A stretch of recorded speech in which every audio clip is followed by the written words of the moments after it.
Chapter 3. The Use of the Tithe. God has given special direction as to the use of the tithe. He does not design that his work shall be crippled for want of means. That there may be no haphazard work and no error, he has made our duty on these points very plain. The portion that God has reserved for himself is not to be diverted to any other purpose than that which he has specified. Let none feel at liberty to retain their tithe, to use according to their own judgment. They are not to use it for themselves in an emergency, nor to apply it as they see fit, even if in what they may regard as the Lord's work.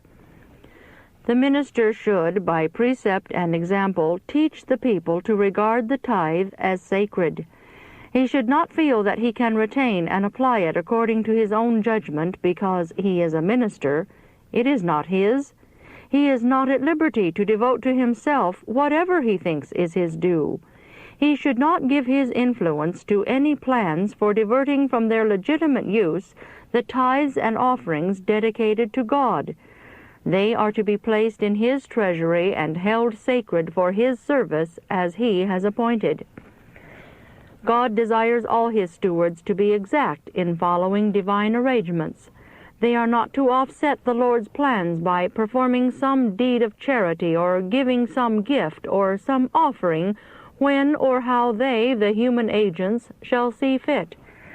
It is a very poor policy for men to seek to improve on God's plan and invent a makeshift, averaging up their good impulses on this and that occasion and offsetting them against God's requirements. God calls upon all to give their influence to his own arrangement.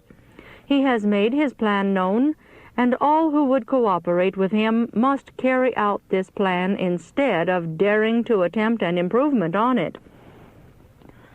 The Lord instructed Moses for Israel, "Thou shalt command the children of Israel that they bring thee pure oil, olive beaten for the light, to cause the lamp to burn always." See Exodus 27:20.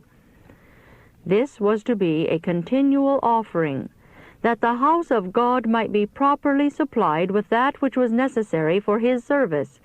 His people today are to remember that the house of worship is the Lord's property, and that it is to be scrupulously cared for.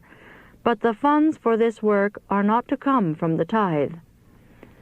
A very plain, definite message has been given to me for our people.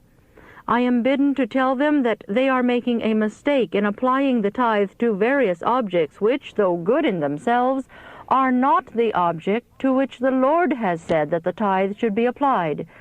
Those who make this use of the tithe are departing from the Lord's arrangement. God will judge for these things. One reasons that the tithe may be applied to school purposes. Still others reason that canvassers and colporteurs should be supported from the tithe. But a great mistake is made when the tithe is drawn from the object for which it is to be used, the support of the ministers. There should be today in the field 100 well-qualified laborers, where now there is but one.